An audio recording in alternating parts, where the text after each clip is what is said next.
Hello, this is Krystal and thank you for joining me for this week's First Chapter Friday. Today I will be reading from the beginning of Oscar Wilde's The Picture of Dorian Gray.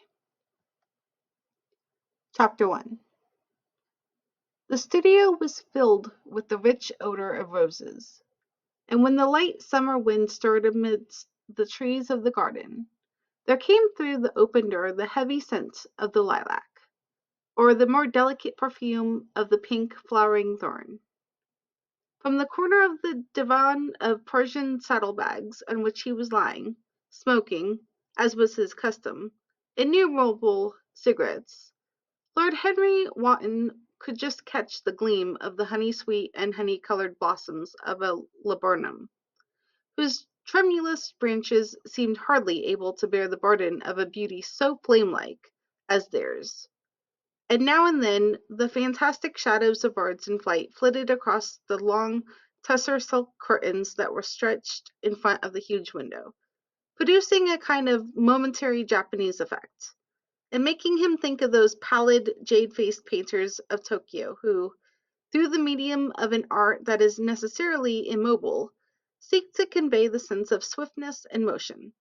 The sullen murmur of the bees shouldering their way through the long unmown grass, or circling with monotonous insistence round the dusty gilt horns of the straggling woodbine, seemed to make the stillness more oppressive.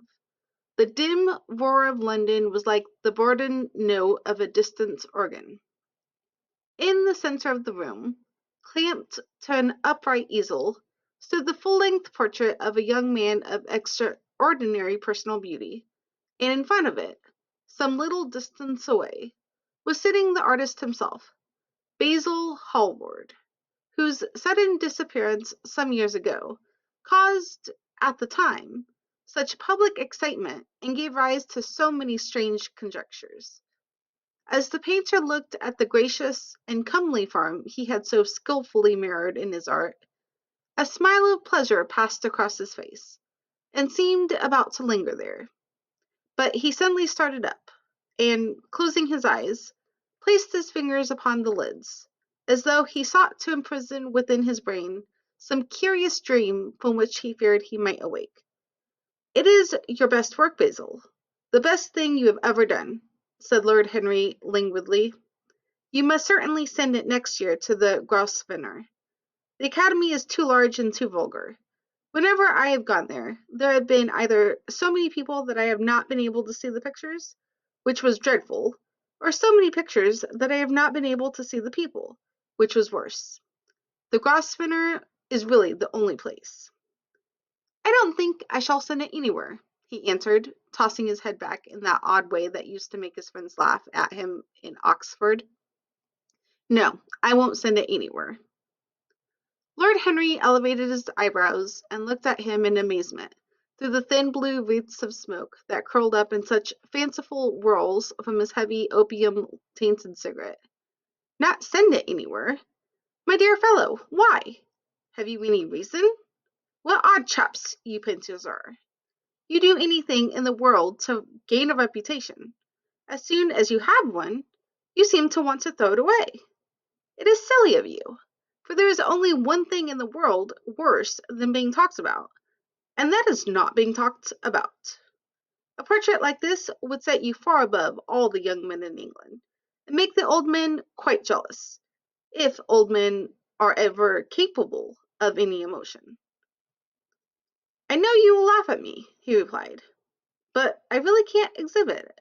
I have put too much of myself into it." Lord Henry stretched himself out on the divan and laughed. "Yes, I knew you would. But it is quite true, all the same. Too much of yourself in it. Upon my word, Basil, I didn't know you were so vain.